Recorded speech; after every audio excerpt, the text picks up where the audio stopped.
নজর রাখবো একটু খানাকুলের দিকে। খানাকুলে পুজোর মুখে ভাঙন তৃণমূলে। খানাকুলে 2 নম্বর ব্লকে নতুন সভাপতিকে মানছেন না দলের একাংশ। ব্লক সভাপতি পদ থেকে সরানো হয়েছে রমেন প্রামাণিককে, আর নয়া ব্লক সভাপতি হয়েছেন কে অসিত বরণ সিংহ রায়।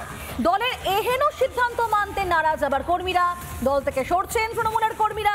তবে দলের নেতাদের ওপরে কিন্তু আস্থা রাখছেন আবার খানাকুলে 2 নম্বর ব্লক।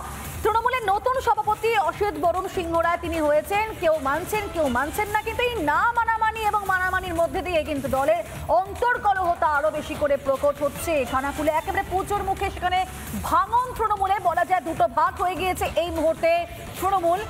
যিনি হচ্ছেন তৃণমূলের নতুন সভাপতি অসিত বরণ সিংহ রায়, তিনি কি বলছেন একবার শোনাই আপনাদেরকে। প্রথমে শোনো।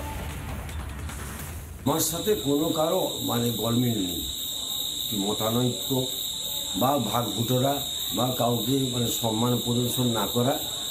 আমি দল যখন যে দায়িত্ব দিয়েছে, আমি তো আজকে যে পেয়েছি তা নয়, আমি বিগত 3 বার হয়েছি তার আগে। আমি সে অনেক হয়তো করতে পারে কোনো স্বার্থের জন্য, তারা হয়তো এইসব রুটি দিয়ে করতে, আমি তো এই দল যেটা করবে আমি তো ভাবতেও পারিনি। অসিত বরণ সিংহ রায় বলছেন যে তার সঙ্গে কেউ বিরোধিতা করছে না, তার সঙ্গে কোনো দ্বন্দ্ব নেই কারোর, কিন্তু আমরা পরিষ্কার দেখতে পাচ্ছি এবং সেই খবরও সামনে এসেছে যে খানাকুলে 2 নম্বর ব্লকে নতুন সভাপতিকে মানছেন না দলের একাংশ। তারা কি বলছেন সেটা এবার শোনাই আপনাদেরকে। যে দলের কর্মীরা যে যায় কোনো কিছু প্রবলেমে পড়লে বা কারো কিছু এত মারধর করে দিল, যেমন এখন তো যা চলছে খানাকুলে বিজেপির যে উৎপাত, এই কিছুদিন আগে একে মারছে তাকে মারছে, কোনোদিনও তাদের পাশে তো দেখলাম না। আর উনি তো 6টা বাজবে উনি ঘর ঢুকে গেল, তো ওনার 72 বছর বয়স হয়ে গেল। উনি তো এর আগেও অনেকবার ব্লক সভাপতি হয়েছে, ষোলকলা পূর্ণ করে নিয়েছে। ওনার এখন কর্তব্য ছিল যে যেহেতু আমার এত বয়স হয়ে গেছে, আরও নতুন তরুণ যুবক আছে, আমাদের রমেনদা আছে,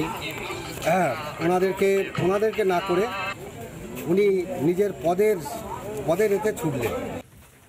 আচ্ছা, ইনি হলেন বিক্ষুব্ধ তৃণমূল কর্মী যিনি কিন্তু নতুন সভাপতিকে মানছেন না। আর এই জায়গা যিনি আগে ছিলেন ব্লক সভাপতি পদ থেকে যাকে সরানো হয়েছে সেই রমেন প্রামাণিক কি বলছেন শোনাবো আপনাদেরকে। আমি আগেই জেলা সভাপতিকে জানিয়েছিলাম যে আমি খানাকুল আমার হচ্ছে বেশ, খানাকুলের একদম রাউড়ি বিধায়ক, আপনাকে আগেও বলে গেছি সুশান্ত, যে তার সাথে বাইরে থেকে এখানে না 24 ঘন্টা না সময় দিলে পেরে ওঠা সম্ভব না। আমি যথারীতি গত 21 তারিখে সভাপতির কাছে আমার আনুষ্ঠানিক পদত্যাগপত্র পাঠিয়ে দিই। তৎক্ষণাৎ সভাপতি আমায় ফোন করেন, উনি আমাকে বলেন যে আমাকে 2 দিন সময় দে। আমি 2 দিন সেই কারণে কোনো কিছু কাউকে জানাইনি।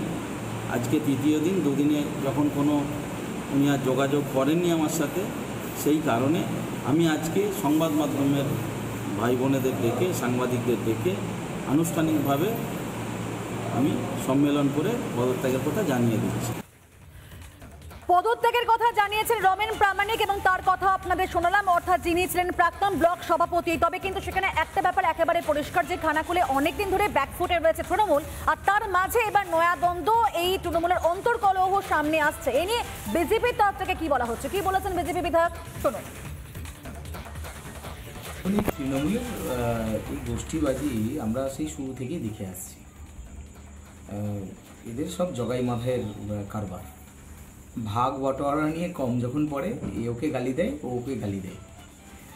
আগে যিনি সভাপতি ছিলেন তিনি এতদিন করে খাচ্ছিলেন, আবার উনি সরে গেছেন, আবার নতুন সভাপতি এসেছেন, তো নতুন সভাপতি উনি আবার হয়তো করে খেতে পারবেন না, সেই জন্য নতুন সভাপতি যিনি হয়েছেন তার বিরুদ্ধে এই ধরনের কথা বলছেন। দেখুন, তৃণমূলে এই ধরনের গোষ্ঠীবাজি, খুনোখুনি, মারামারি এই ধরনের লেগেই থাকে, এটা সারা রাজ্য জুড়েই হচ্ছে।